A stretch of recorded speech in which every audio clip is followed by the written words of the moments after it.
This is my first movie with Steven. We lived in the same house in Mobile, Alabama, and I had my editing room at the house. So I'd roll out of bed and go to work, and when, you know, it was right there. I didn't have to waste 2 or 3 hours traveling. So he was accessible each evening. We'd run over material, and he'd give me his thoughts, and it was just a wonderful, wonderful experience that way. It was really that simple. That's the first special effects picture I've ever done. What was funny about it, we had to cut reactions to something we didn't see. You have a piece of leader, and people would be reacting to it. They'd be reacting to nothing that we would see, but you would key off those reactions. I'd cut in the reactions and gauge how long they should be, and then we sort of figured out how long the shot should be. A lot of the show was that way.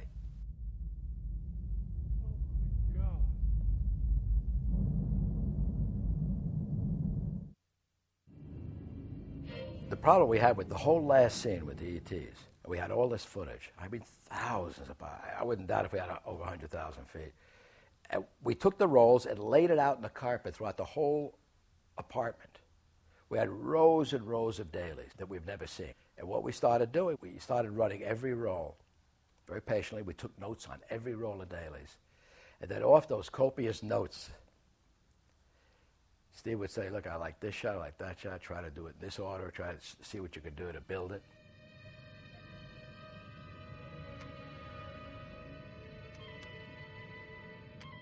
It's something I had done before, that kind of technique, just the flash cuts. So we were able to use the footage without revealing too much. But it was weird about the show. We got so paranoid after a while. We'd run outside and we'd see a cloud. And we'd say, gee, let's get this picture done before the mothership comes down. You started really believing this stuff. You know, the whole film was cut together. And when I looked at the cut, I realized that I was about 5, 6 scenes too short. Not the movie was too short, but there were scenes that just didn't give me the, you know, enough mystery, enough, you know, wow. There was just not enough wow in the beginning. And said to Mike Kahn, Mike, I've underwritten the screenplay. I got to write 6 more scenes. I went ahead, wrote 6 more scenes, got Bill Fraker to photograph them for me. We went out and we shot them. Écoutez-moi, je veux le numéro de fabrication de tous ces moteurs. Mr. Lacombe wants the numbers off the engine block. Originally in my first script, I had written that Truffaut's character goes up the Amazon and finds, through thick jungle growth, almost like those kind of crop rings, crop circles. And inside each crop circle is one of those torpedo bombers from Flight 19 that mysteriously disappeared over the Bermuda Triangle right after World War II. And we couldn't afford to do it. It was too much money to go to the Amazon, to go to South America to shoot that whole thing. And I just thought maybe we could just make it cheaper by getting rid of the Amazon, but keeping the Flight 19 and doing it out in the California desert with big wind machines kicking up a huge dust storm. Who flies crates like these anymore? No one. These planes were reported missing in 1945.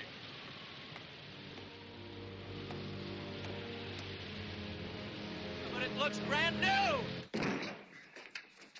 And then I also shot the whole scene, getting the big globe out of the room, rolling it down the hallway, and discovering the coordinates of latitude and longitude. That wasn't really in the script as detailed as what I went out and shot. We're going to need a geodetic survey map of Wyoming.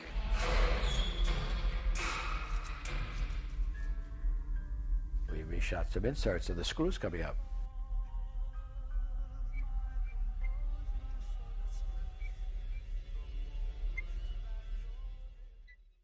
We were able to intercut that, and it gave it a lot of energy. The same thing with the material in the fireplace.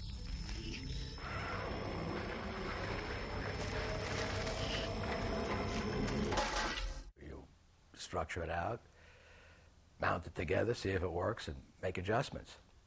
The most fun for me is making changes and adjusting and making it better. I think that there's something about Steven's movies that require almost that the music be a partner in the narrative, and that it either follows the story or leads the story or describes the story. Probably all 3 functions, you know, as we go through the film. Most of John's scores are characters in films. He's like, you know, always the seventh or eighth character. In a seven-character movie, he's like the eighth character.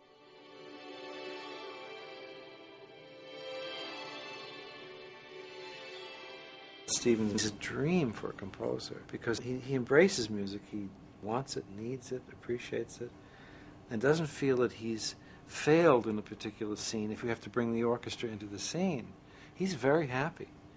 And if I say it has to be a bigger orchestra, we have to have voices for this, he loves that. It's part of the spectacle, part of the theater, I guess, of what filmmaking is for him.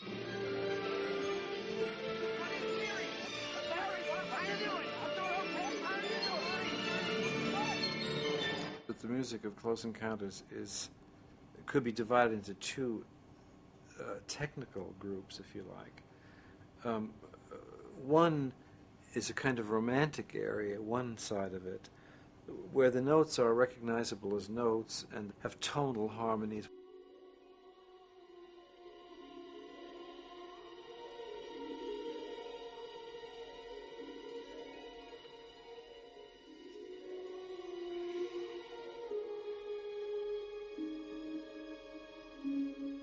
And the other part of the music, which would be non-tonal, which we're familiar with in this part of the century now, where there's no tonal relationship from phrase to phrase, note to note. It's a kind of chaos.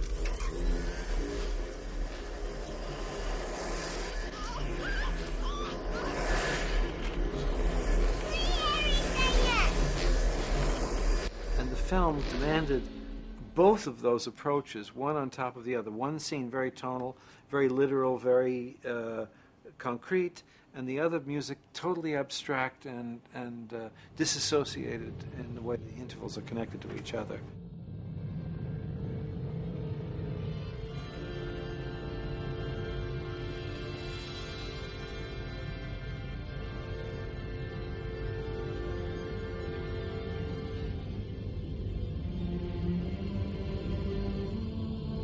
The whole end of the movie, the whole scene about meet and greet and communication and then deliverance and exultate, you know.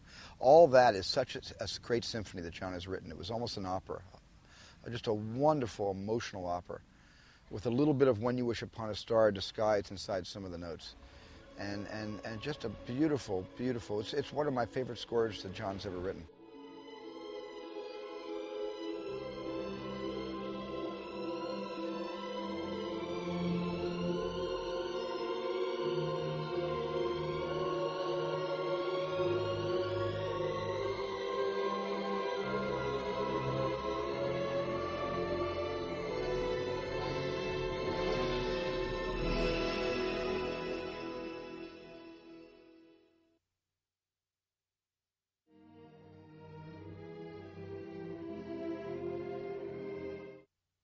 I was trying to get Columbia to let me finish the movie the way I wanted it to be finished, but they were having big financial problems in 1977, and they needed the film to come out during Christmas, and I was hoping to come out the following summer because I couldn't make Christmas, but they kept insisting, not only must you make Christmas, because our whole company is at stake, we're all counting on this film, you have to make November, so I had no choice.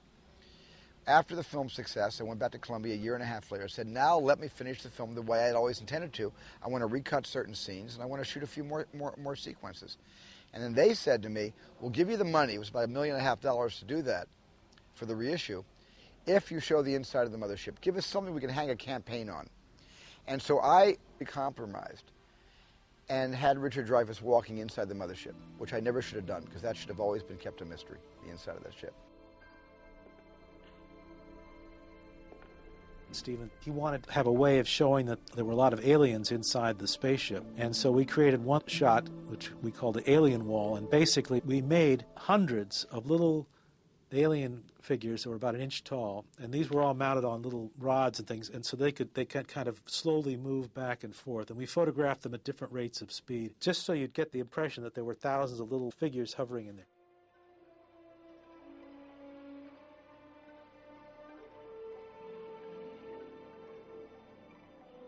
For the special edition, Steven added a number of scenes.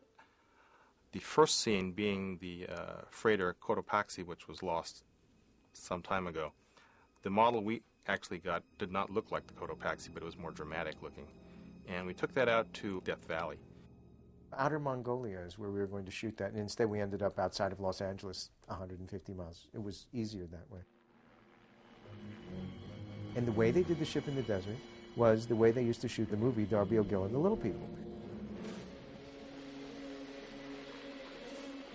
They did some forced perspective shots where they took the actors and stuck them a quarter mile away on the edge of this mountain, coming down, and the way it was photographed, it looked like they were coming right up to it. I don't believe it. It's the Cotopaxi. Why is it here? There was this tiny little ship way in the foreground, and we were in the background, and there was no matte work and no blue screen and no computer-generated graphics. It was just a little ship and big people in the distance, and it looked fine. There was a scene in the original production where Dreyfuss is driving the truck, and in the sky there's a little light following him. It's a very subtle point.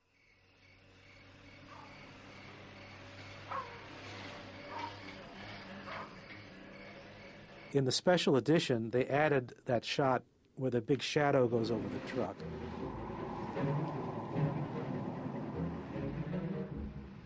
Well, there was always a scene I liked. I loved the shower scene. We put that in. I was sorry we lost that in the first one, so we were able to get that in.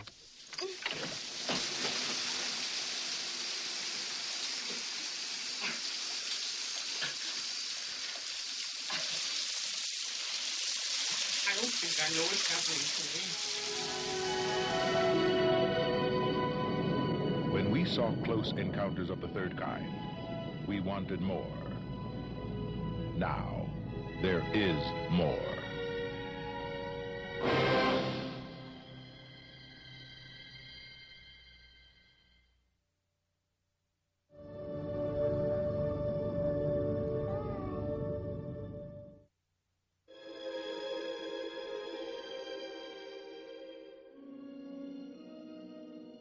And 20 years later, I look at my movie and I see a lot of naivete, and I see my youth, and I see my blind optimism, and I see how I've changed.